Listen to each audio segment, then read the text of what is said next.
Assalamualaikum warahmatullahi wabarakatuh. Halo guys, welcome back to my video. Baik lagi sama aku, Aliza Ramadhani, yang bakal temenin you guys untuk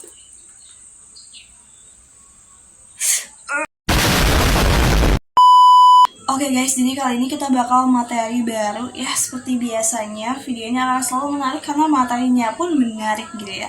Dan tentu saja dengan video-video yang udah aku buat sebelumnya, video kali ini nggak kalah menarik, terutama sama materi-materinya yang akan kita bawa gitu ya. Karena sekarang kita bakal bahas tentang creative writing. Oke guys, kita akan kupas tuntas tentang creative writing ini, apa itu creative writing, and etc. So guys, kita langsung aja masuk ke pembahasannya. Oke guys, kita akan mulai dengan apa sih creative writing gitu ya. Karena sebelum kita lanjut lebih jauh, kita harus mengerti dulu nih creative writing itu sebenarnya apa sih. Nah guys, creative writing sendiri adalah sebuah bentuk penulisan yang mengambil pendekatan imajinatif yang seringkali bersifat eksperimental dan juga inovatif.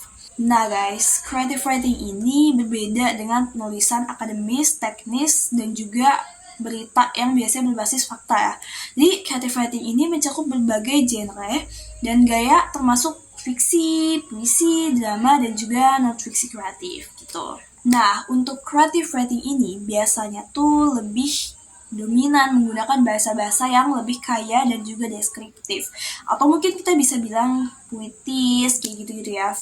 Gaya bahasa yang berbeda dari gaya bahasa yang biasanya digunakan untuk berita atau hal-hal yang penulisan akademis gitu ya.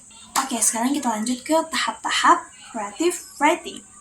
Nah, jadi tahap-tahap creative writing ini adalah sebuah proses yang harus dilalui ya oleh setiap penulis ketika ingin menghasilkan suatu karya yang pastinya berkualitas gitu ya tentang creative writing ini.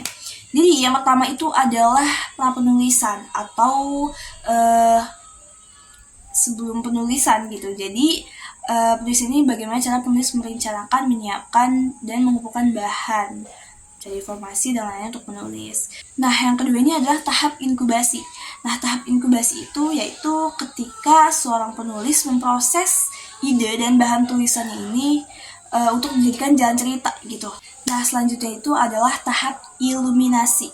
Nah, tahap ini adalah ketika penulis mampu menambahkan dan memperbanyak inspirasi dalam menulis gitu. Nah, misalnya kayak ide dan gagasan itu dapat muncul tiba-tiba dan dimanapun di belakang gitu kan. Kalau berita kan udah ada nih strukturnya, kayak ini harus di sini gitu. Tapi kalau misalnya creative writing itu enggak, jadi kayak konfliknya bisa di bagian awal atau gimana pun gitu.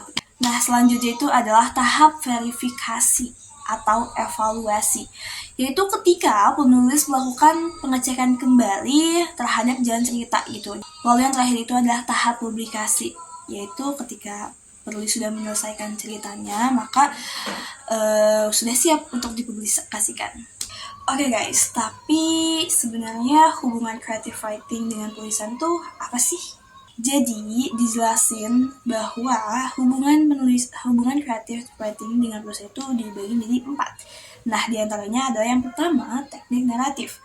Teknik naratif ini dari penulisan kreatif sering digunakan dalam artikel feature dan juga berita untuk membuat cerita yang lebih menarik. Nah, teknik naratif ini memainkan peran penting dalam meningkatkan daya tarik dan keaslian dari artikel tersebut gitu. Nah, yang kedua adalah penggunaan bahasa. Nah, keterampilan bahasa dari penulisan kreatif ini dapat memperkaya penulisan berita dan juga artikel. Nah, yang ketiga itu adalah menarik minat pembaca.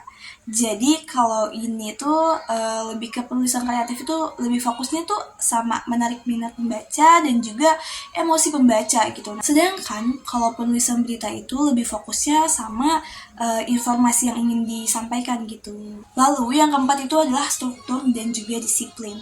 Nah, meskipun penulisan kreatif ini lebih bebas dalam strukturnya gitu ya, tapi penulisan berita dan artikel juga mengharuskan penulis untuk mengikuti struktur tertentu seperti piramida terbalik gitu. Nah teman-teman, tentunya creative writing ini memiliki manfaat yang lumayan banyak ya dalam penulisan berita dan juga artikel. Yang pertama itu adalah lebih menarik dan juga berkesan. Tentu saja gitu ya, kalau kita baca cerita feature yang kalau kita tuh anaknya kayak gak kaku atau gitu tuh kan bebas banget, fleksibel, dan juga gak suka yang terlalu serius, itu kita kayaknya lebih cocok baca berita atau creative writing gitu. Nah, yang kedua itu adalah mengembangkan keterampilan komunikasi, of course, karena kita juga diharuskan untuk bisa menggunakan banyak bahasa gitu, seperti bahasa sastra dan lain-lain. Lalu selanjutnya adalah meningkatkan kreativitas dan juga inovasi. Lalu selanjutnya adalah meningkatkan keterampilan analisis dan pemecahan. Lanjut adalah meningkatkan kesadaran dan juga empati. Terus juga meningkatkan kemampuan beradaptasi terhadap perubahan. Dan yang terakhir adalah peluang kerja tambahan. Oke guys, sekarang kita akan bahas tentang teknik-teknik creative writing dalam penulisan berita. Nah, jadi ini ada banyak banget ya teman-teman tekniknya, jadi kita akan bahas satu persatu. So guys, yang pertama itu adalah berpikir secara exterior of the box. Itu maksudnya adalah mencoba berpikir secara tidak konvensional dan menciptakan cerita yang segar dan juga orisinil gitu. Nah, contohnya ini kayak menggunakan sudut pandang yang berbeda atau bermain dengan struktur kalimat dan juga alur cerita gitu. Nah, yang kedua itu adalah menggunakan detail sensoris. Nah, maksudnya adalah menggunakan deskripsi yang kaya tentang penglihatan, pendengaran, penciuman, rasa, dan juga sentuhan untuk membuat cerita itu lebih hidup dan juga nyata. Nah, selanjutnya itu adalah membangun emosi pembaca.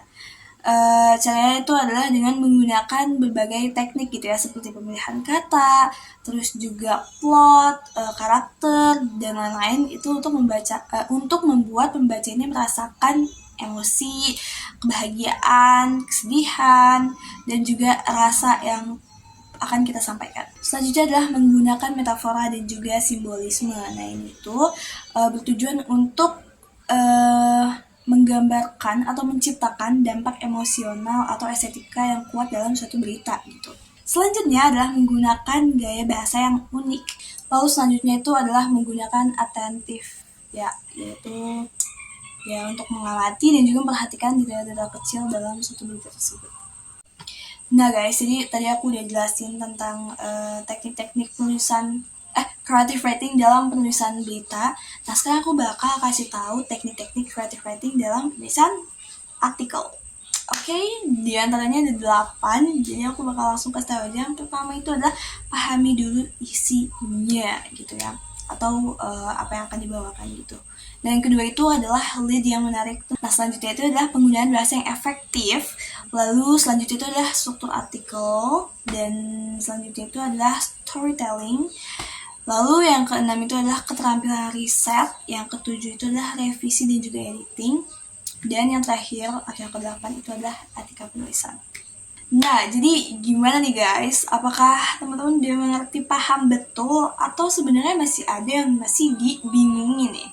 Nah, untuk teman-teman yang mungkin masih bingung dan punya pertanyaan gitu ya tentang creative writing ini, teman-teman bisa tanya di kolom komentar apa yang dibingungin, insya Allah aku akan jawab. Dan ya, untuk video kali ini mungkin cuma segitu aja, hal-hal yang bisa aku bagi, hal yang bisa aku sharing ke teman-teman. Intinya adalah creative writing ini adalah sebuah penulisan ya teman-teman, dan biasanya juga bisa dipakai di berita dan juga artikel gitu. Nah, feature itu sendiri juga, tulisan feature juga ini maksudnya creative writing gitu, karena feature ini menggunakan strukturnya dan juga gaya bahasa segala macamnya itu sesuai dengan creative writing.